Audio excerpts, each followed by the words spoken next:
ఆగాను ఆచార్య దేవా, ఏమంటివి జాతి నెపమన సోతసుతునికిందు నిలువ అర్హత లేదందువా. ఎంత మాట ఇది క్షాత్ర పరీక్షయే గాని క్షత్రియ పరీక్ష కాదే. కాకూడదు, ఇది కుల పరీక్షయే అందువా. నీ తండ్రి భరద్వాజుని సంభవం ఎట్టిది. అతి దుముక్షాకరమైన నీ సంభవం ఎట్టిది. కుండలో పుట్టిదివి కదయ్యా, నీదే కులము.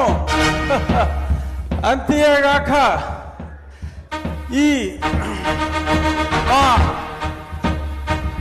కులగురువైన వశిష్ఠుడు దేవకీ వేషయకు వరసి పుత్రుడు కాడా, ఆయనదే కులము.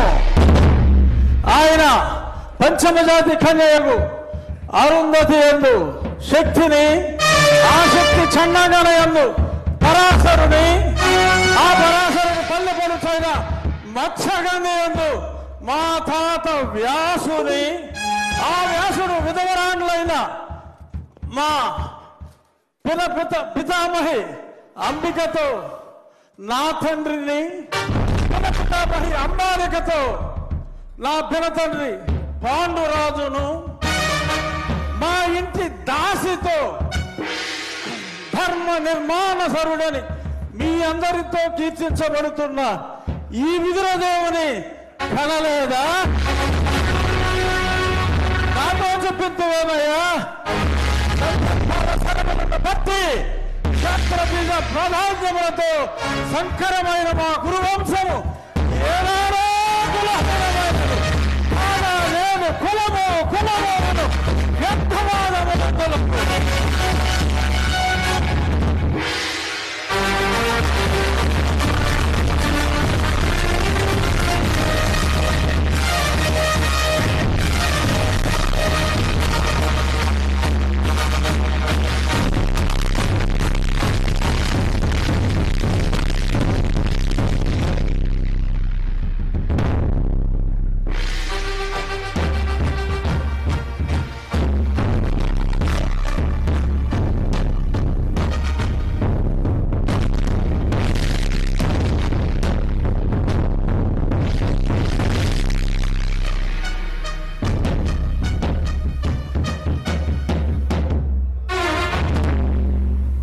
తెలుగుదనాన్ని అద్భుతమైనటువంటి డైలాగుల్లో దుర్యోధనుడి పాత్రలో ఏకపాత్రాభినయం చేసినటువంటి మన శాసనసభ ఉపసభాపతి RRR శ్రీ కె రఘురామకృష్ణరాజు గారికి ఒక్కసారి గట్టిగా కర్తవ్య ధ్వనిలో అందిద్దాం.